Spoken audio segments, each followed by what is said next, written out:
Salam sejahtera untuk kita semua. Perkenalkan, nama saya Hensiliani, mahasiswa Universitas Borneo Tarakan, Fakultas Ekonomi, Prodi Manajemen, tahun angkatan 2020.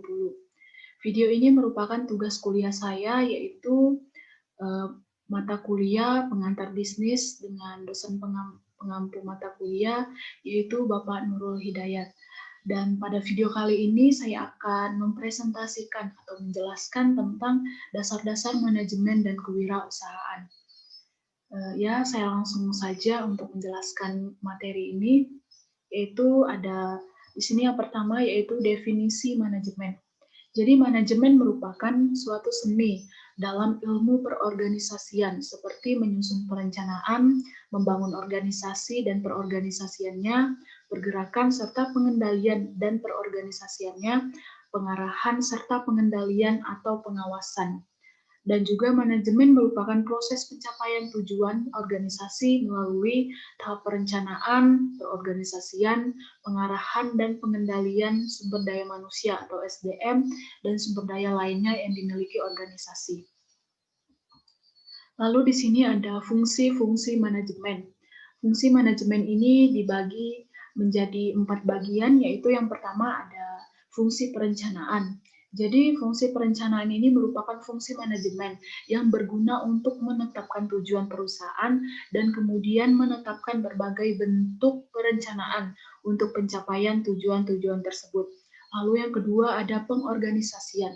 Jadi pengorganisasian adalah suatu proses memperoleh dan mengatur sumber daya manusia dan sumber daya fisik lainnya untuk menjalankan rencana yang telah ditetapkan guna tercapainya tujuan perusahaan. Lalu yang ketiga ada pengarahan. Pengarahan adalah fungsi manajemen yang mengacu pada kepemimpinan, membangun iklim kerja yang sehat dan dinamis, dan menyediakan kesempatan untuk munculnya motivasi kerja. Lalu yang keempat ada pengendalian. Jadi pengendalian ini merupakan fungsi yang esensial. Pengendalian mencegah adanya kegagalan dengan cara memonitor kinerja individual, departemen, divisi, dan kinerja keseluruhan demi kesuksesan organisasi.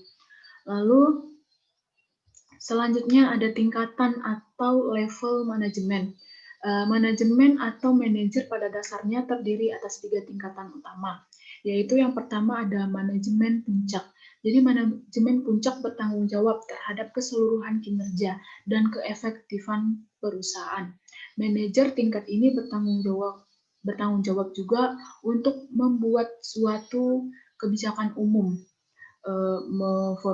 memformulasikan strategi, menyetujui semua keputusan yang signifikan, dan mewakili perusahaan dalam bernegosiasi dengan perusahaan lain dan dengan badan pemerintahan. Lalu yang kedua di sini ada manajemen tengah. Pada manajemen tengah ini posisi kedudukannya bersifat otonom dan sangat penting. Pada umumnya, manajer tingkat ini bertanggung jawab terhadap pengimplementasian strategi, kebijakan dan keputusan yang ditetapkan oleh manajer puncak maupun perorganisasian pelaksanaan keputusan yang dilakukan oleh manajer bawah. Lalu yang ketiga ada manajemen lini pertama. Jadi di manajemen lini pertama terdiri para manajer operasional. Meskipun manajer tingkat ini menghabiskan mayoritas waktu mereka bersama karyawan, mereka sekaligus mengawasi semua karyawan yang ada. Aktivitas mereka tidak hanya dibatasi oleh kegiatan itu saja. Manajer lini pertama dapat juga berpartisipasi dalam proses pengimplementasian strategi dengan melakukan penyesuaian rencana sesuai dengan situasi yang dihadapi. Lalu selanjutnya ada peranan manajemen. Jadi peranan yang dimainkan oleh seorang manajer pada dasarnya terdiri atas 3 macam. Yaitu yang pertama itu ada peran interpersonal. Jadi peran ini erat kaitannya dengan hubungan antara manajer dengan orang-orang di sekitarnya. Peran ini jika dijabarkan akan menyangkut hal-hal sebagai berikut, yaitu figurehead atau kewajiban manajer secara rutin untuk menghadiri acara-acara dan perayaan-perayaan tertentu sebagai wakil perusahaan. Lalu di sini ada leader. Jadi manajer berperan sebagai pimpinan untuk mengacu motivasi kerja bawahan dan mengurangi konflik dan mendorong kemajuan kinerja karyawan. Lalu di sini ada liaison. Jadi di mana manajemen berhubungan dengan pihak-pihak di luar atasan dan bawahannya atau manajer membangun kontak dengan pihak lain.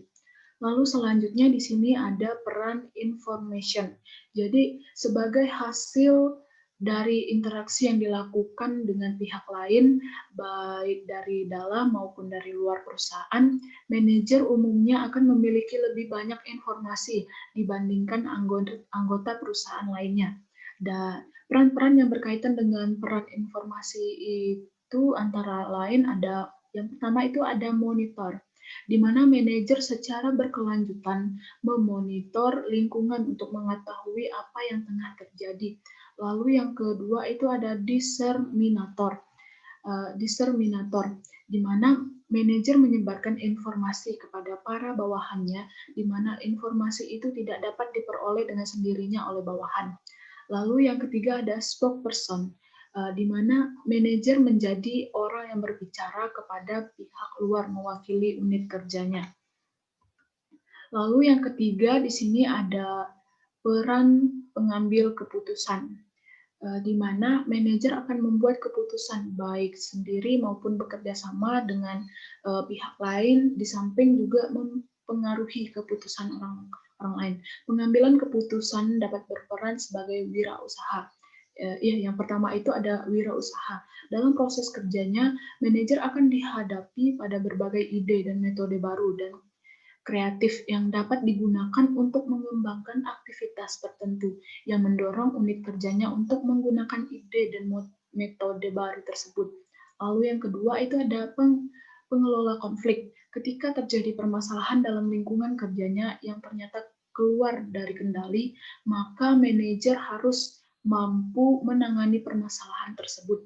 Lalu yang ketiga ada pengalokasian sumber daya, di mana manajer menentukan siapa di dalam unit kerjanya yang menerima sumber daya tertentu dan berapa jumlahnya. Sumber daya tersebut menyangkut uang, fasilitas, peralatan, dan akses terhadap waktu manajer.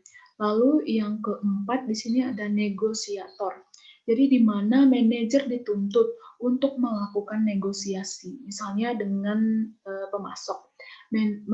Manajer ini memainkan peran ini karena dia adalah orang yang memiliki informasi lengkap dan memiliki otoritas untuk negosiasi.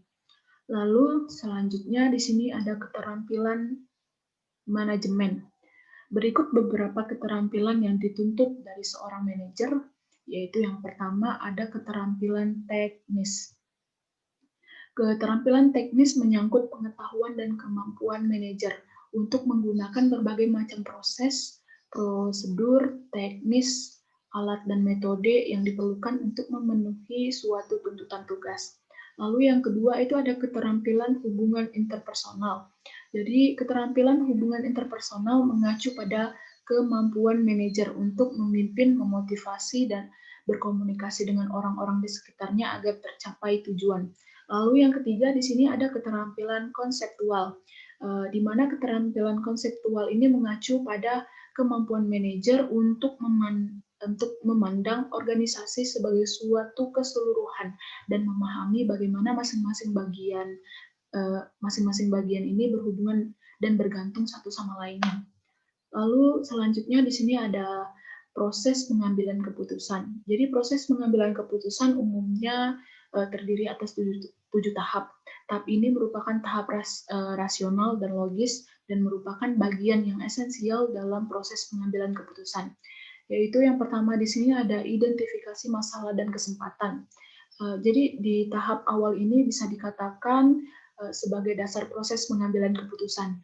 Jika suatu masalah tidak didefinisikan dengan baik, maka langkah-langkah selanjutnya dalam proses ini akan didasari oleh poin yang salah. Lalu yang kedua itu ada identifikasi faktor pembatas. Ketika suatu masalah sudah benar didefinisikan, maka langkah selanjutnya adalah penentuan faktor pembatas dari masalah tersebut. Faktor pembatas itu sendiri adalah faktor yang membatasi munculnya variasi alternatif solusi. Salah satu faktor pembatas yang umum adalah eh, kendala waktu dan faktor lainnya adalah sumber daya manusia, uang, fasilitas, dan peralatan. Jadi yang ketiga ada menentukan alternatif pemecahan yang potensial.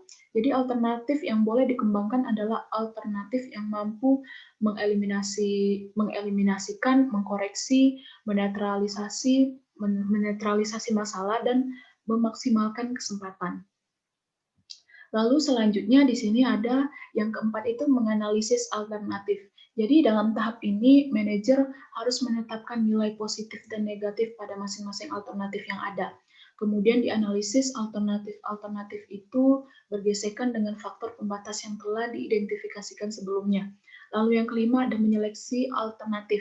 Jadi solusi terbaik bisa merupakan solusi tunggal, tetapi bisa berbentuk gabungan dari beberapa alternatif. Jadi alternatif tunggal atau kombinasi alternatif yang dipilih merupakan alternatif yang menawarkan kerugian minimum dan keuntungan maksimum. Lalu yang keenam itu ada mengimplementasikan solusi. Jadi seperti halnya rencana, solusi membutuhkan implementasi yang efektif untuk menghasilkan sesuatu yang diinginkan. Misalnya dengan dukungan program kebijakan, prosedur, dan aturan yang tepat. Lalu yang ketujuh itu ada menetapkan sistem pengendalian dan evaluasi. Jadi sistem pengendalian dan evaluasi ini harus mampu memberikan umpan balik mengenai sejauh mana keputusan telah ditetapkan, apa dan bagaimana hasilnya, dan penyesuaian apa yang harus dilakukan agar mendapatkan hasil yang diharapkan. Lalu selanjutnya ada struktur organisasi. Jadi struktur organisasi yaitu pengaturan pekerjaan untuk dilaksanakan dalam suatu bisnis. Struktur organisasi dimaksud untuk membantu mewujudkan tujuan bisnis dengan cara mengatur pekerjaan yang harus dilakukan. Dan organisasi formal yaitu struktur organisasi yang disusun dan dibentuk oleh manajemen puncak, dimulai dengan merumuskan tujuan dan rencana organisasi.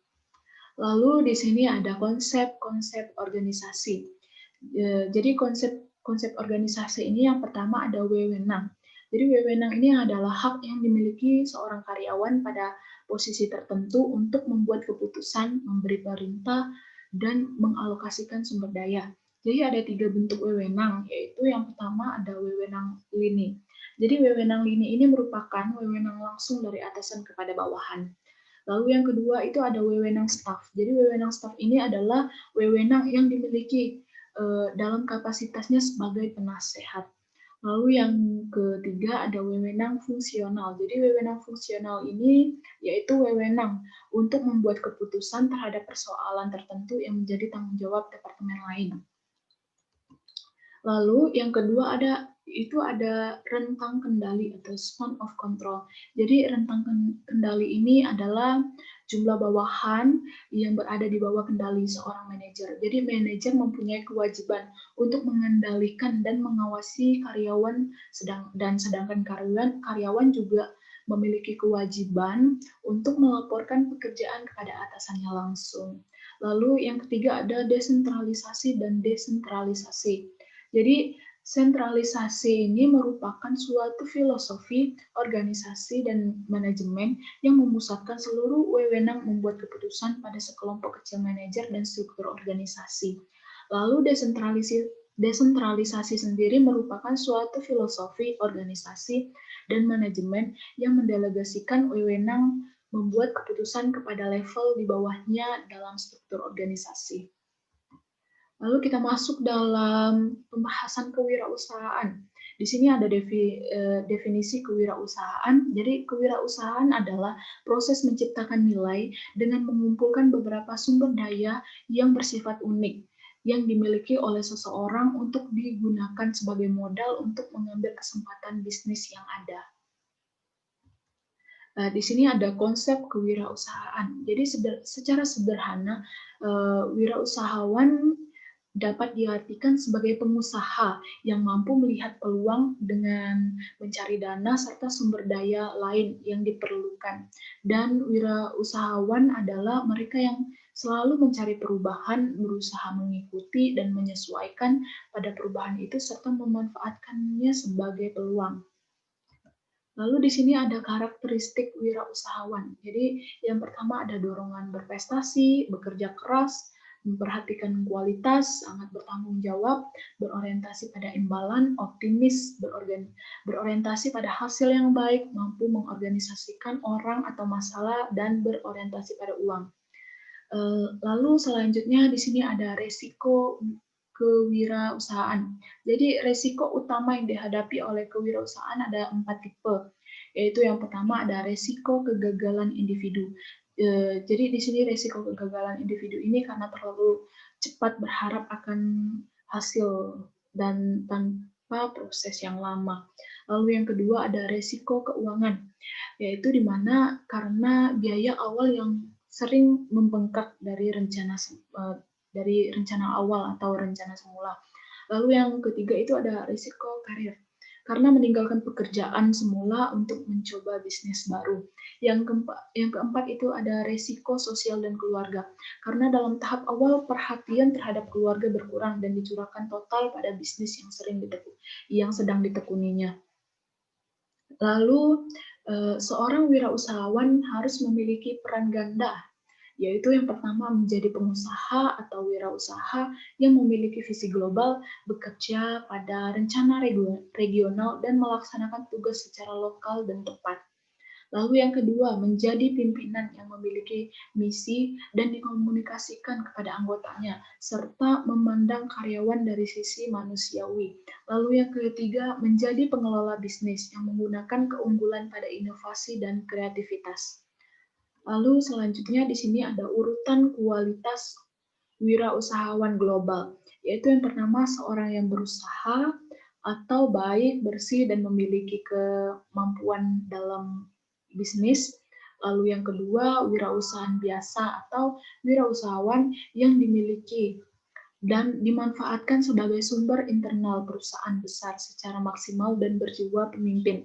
Lalu yang ketiga ada ultrapreneurship atau wirausahawan plus yang menggunakan keterampilan intelektual dan sumber daya secara sekaligus.